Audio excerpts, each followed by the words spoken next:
Think of magic in cinema. Think of color and great dance and songs. And yes, think of coffee. Which filmmaker comes to your mind? Ta-ta-dan! जी हां, Karan Johar.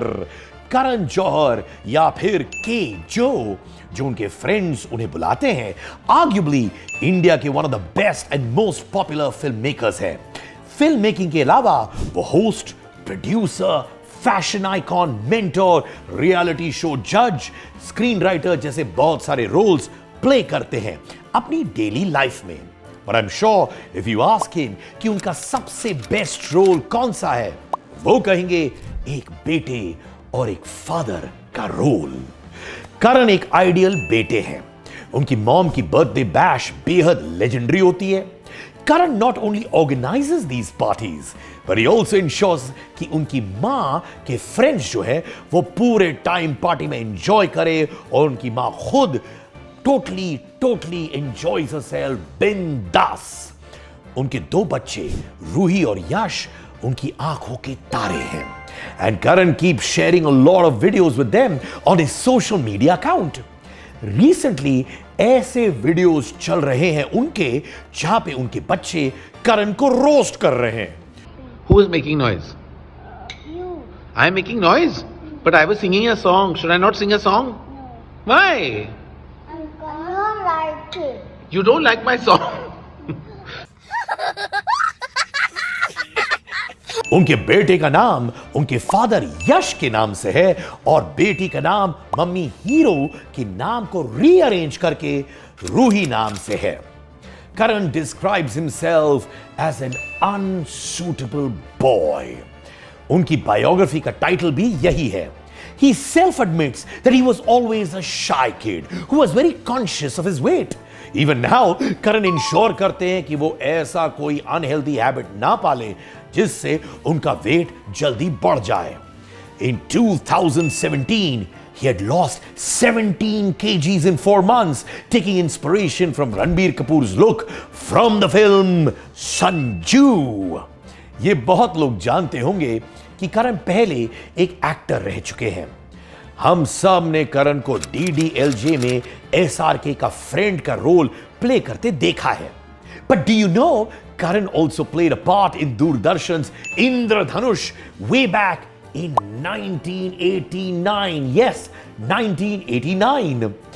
Now, 2018 में करण ने खुद एक picture share की from the show and he had captioned it as my appearance in front of the camera. It was for a television series called Indradhanush with Akshay Anand. I can't believe this was 30 years ago. And you know what? इंद्रधनुष ने ही सबसे पहले करण के भाई और best friend Shahrukh Khan से मिलवाया उनको। कैसे? बताता हूं। हुआ यूं कि करण गए थे इंद्रधनुष के ऑडिशन के लिए आनंद महिंद्रा की ऑफिस में। वहां पे उन्होंने एक बहुत हैंडसम आदमी को बैठे देखा जो सिर्फ पढ़ रहे थे कुछ और बार बार चाय और स्नैक्स ऑर्डर कर रहा था। वो इंसान 3 घंटे वेट करने के बाद जब आनंद महिंद्रा बाहर आए और उन्होंने उस आदमी से कहा that you're selected for इंद्रधनुष, उस आदमी ने कहा मुझे टीवी नहीं करना है, सिर्फ सिनेमा करना है। मैं तो सिर्फ टाइम पास के लिए आपकी ऑफिस आता हूं और मुझे आपके ऑफिस में चाय स्नैक्स आराम से मिल जाता है और मुझे ये स्नैक्स बहुत पसंद है। और ये आदमी कोई और नहीं, करोड़ों दिलों के बादशाह शाहरुख खान थे।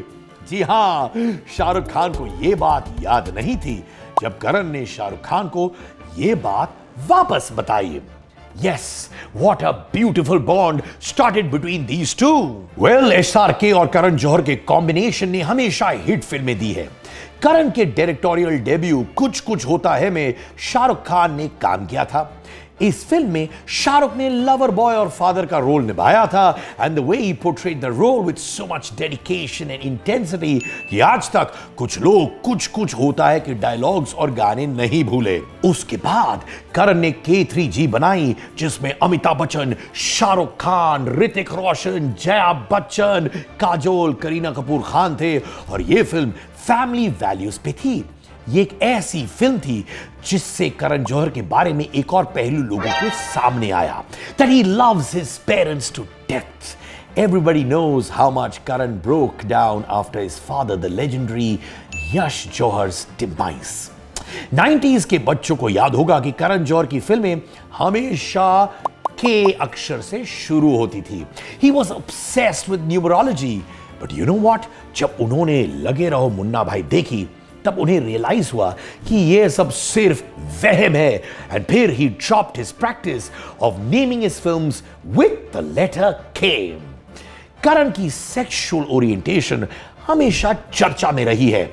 एक बार कॉफी विद करण शो में करण ने SRK से पूछा कि what if one day you woke up as Karan Johar? SRK in his wittier self said, "You know, Karan, the chances of me waking up in the morning and turning into you are less, but waking up with you are more.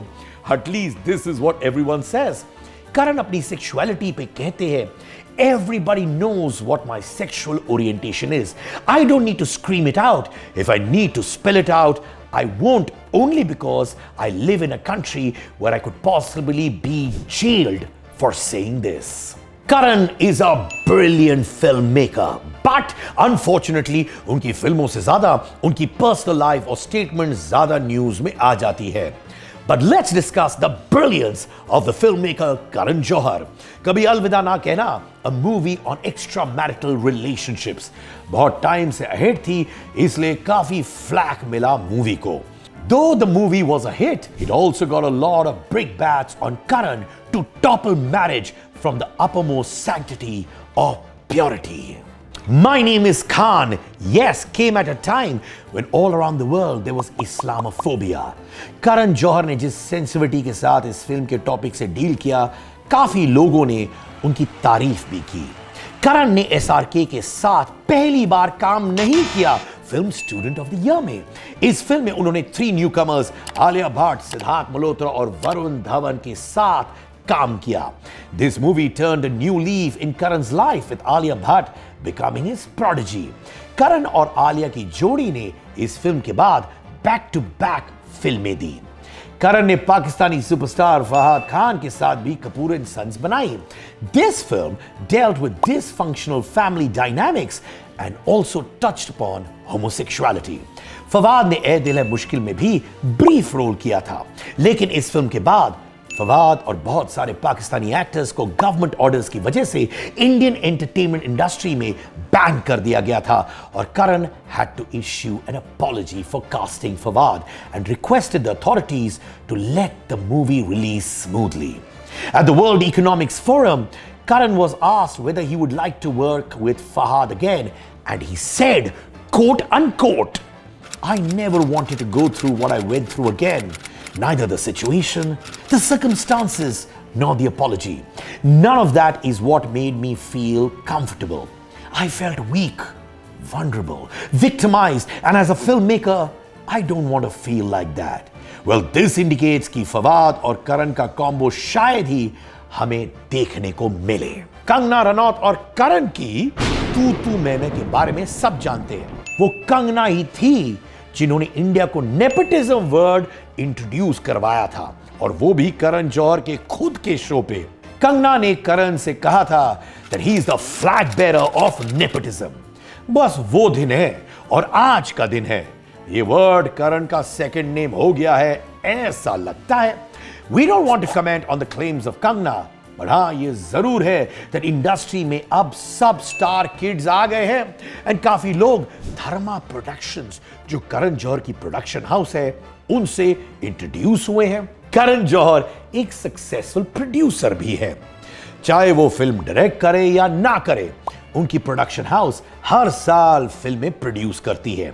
राजी, शेरशाह, योद्धा, ब्रह्मास्त्र जैसी अनगिनत फिल्में करण जौहर के stable से आई है. So no one can deny the contribution of Karan Johar towards the Bollywood box office. For more stories like this on brands, superstars, Andar Ki Baatein, infotainment information, subscribe to Street Ke 100 and press the bell icon now. मैं हूं सिद्धार्थ कनन, अंगार मचाओ.